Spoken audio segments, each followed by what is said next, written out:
for these that makes axes do bleeding damage, so they'll do damage over time as well. Switch to the fireball. So the spells act different in your hands. This is a spell where I have to charge it up, and now I have this ball of fire in my hand. When I let go of the trigger, that's going to send it off.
Okay, so the primary focus through this one was that he was kind of showing the different stuff that you can have in your hand. So at the beginning of this part of it, he had a staff in one hand and a sword in the other. Yeah.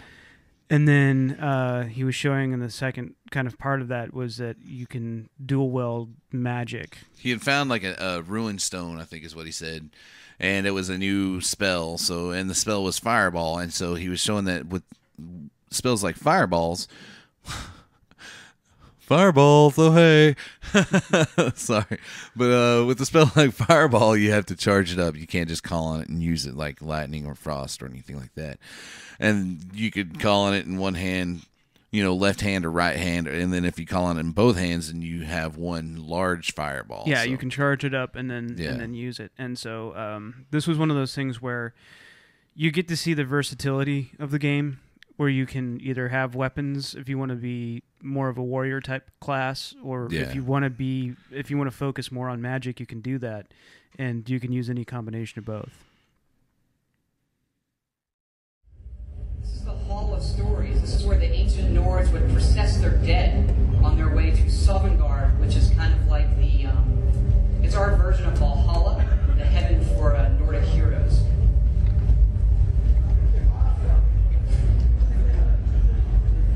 This is one of the puzzles we have. So we are doing a lot of puzzles in the dungeon. And this is kind of a matching puzzle you can figure out. And that claw I found is the key to the puzzle. But if you're really paying attention, and you can look at all of the items, the claw itself has the solution to the door on it.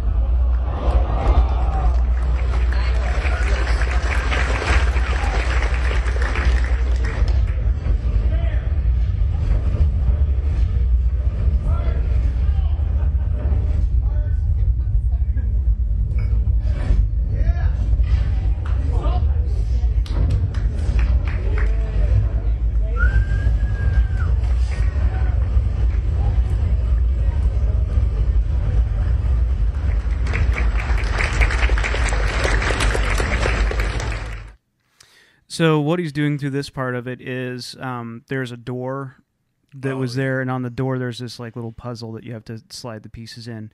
And the whole golden claw thing that you were after earlier, that you had killed the two people who were talking about it, and then you went and freed the guy from the webs, and he had the claw on him. It all led up to this point to where the claw fits into, it's essentially just a key. Yeah. And there's a puzzle on the door to get it to open. The answer to the puzzle is actually on the key. There's these little icons that you kind of slip like a combination lock. It almost kind of reminded me of the One-Eyed Willie key from the Goonies type thing or whatever, the whole skull thing. Instead of a skull, this was a hand. But very much in that fashion of like, an odd-shaped key with a combination of things that has to happen in order for the door to open. And that's kind of where, that's what was going on with that.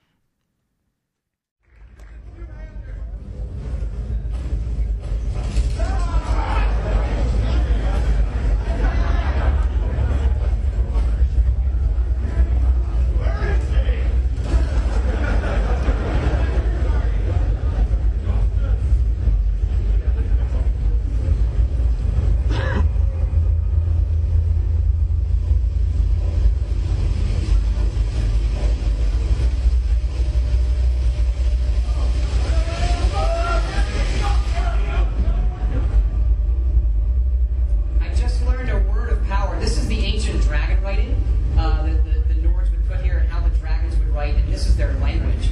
And so you do learn their language and then unlock words of power to form shouts, like you saw me do with slow time. I just learned the word wrath for the storm called shout, and when I kill dragons, I absorb their souls, and then I can unlock words I've learned.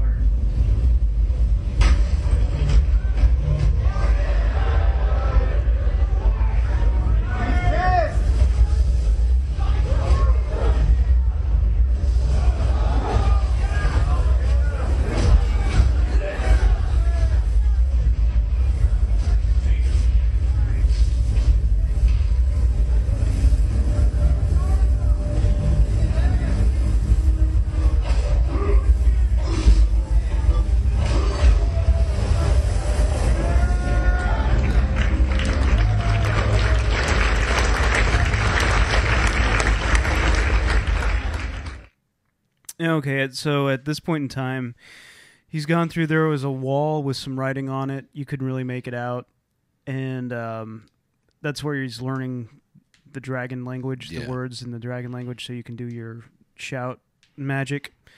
And I believe after that, he fought a dragon and absorbed the power of the dragon, and then got the power of like the storm lightning thing that he does. Yeah, I think that's what it was. He hasn't done it yet, and spoilers. He'll do that later on. But yeah, that's kind of what was going on with that bit right there. I'll show you guys another cool spell, which is clairvoyance. This is something you can learn that will show you a path to your current objective, which is nice in a lot of these dungeons.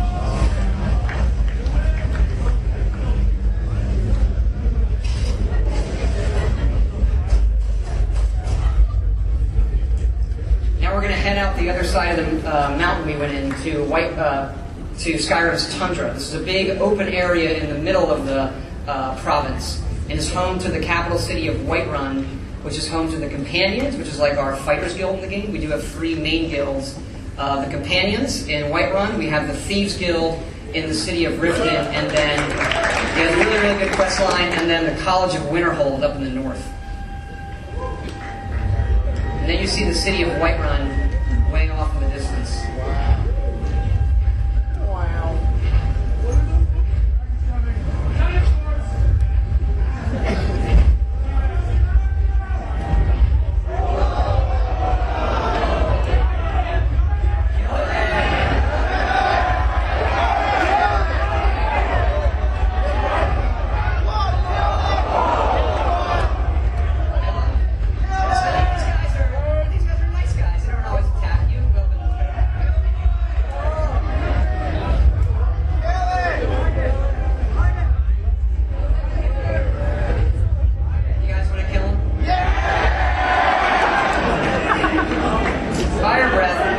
That's the fire breath the dragons do, so you can learn that as well.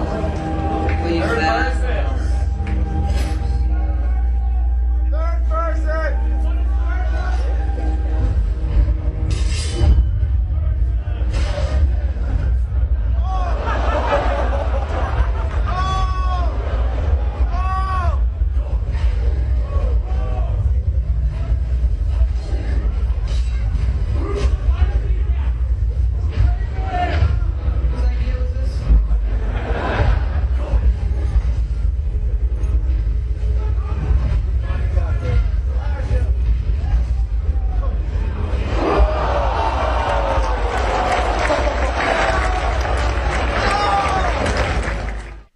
Okay, so to kind of talk about what they're doing at this point in time, he's used, when he was at the wall, he used clairvoyance, which kind of showed a magic path to where you need to go to next, and then it opened up to this really widespread field.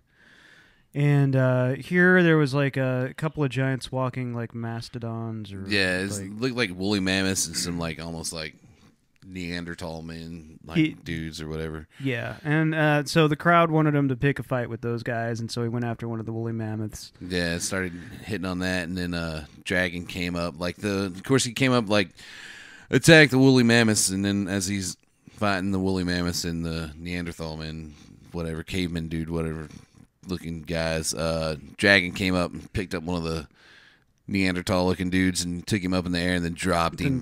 And that's where the crowd went apeshit. Yeah. So like that's what was going on. He did use the fire breath on I think one of the guys or the woolly mammoths. I think so. Yeah. But it was like as soon as he did that, that's when the dragon came in and picked up one of the guys, and we're getting kind of close towards the end of the demo. Kind of makes me wonder though if you used a dragon breath or fireball spell on something and you scavenged meat off it, if the meat's already cooked for you or what. Yeah, if you could cook meat with your dragon breath, that'd be kind of kick ass. Hell yeah. But yeah, that's what's going on in that part of the demo, and like I said, they're getting pretty close to wrapping it up. So we're gonna drop out of here so you guys can listen to more of it.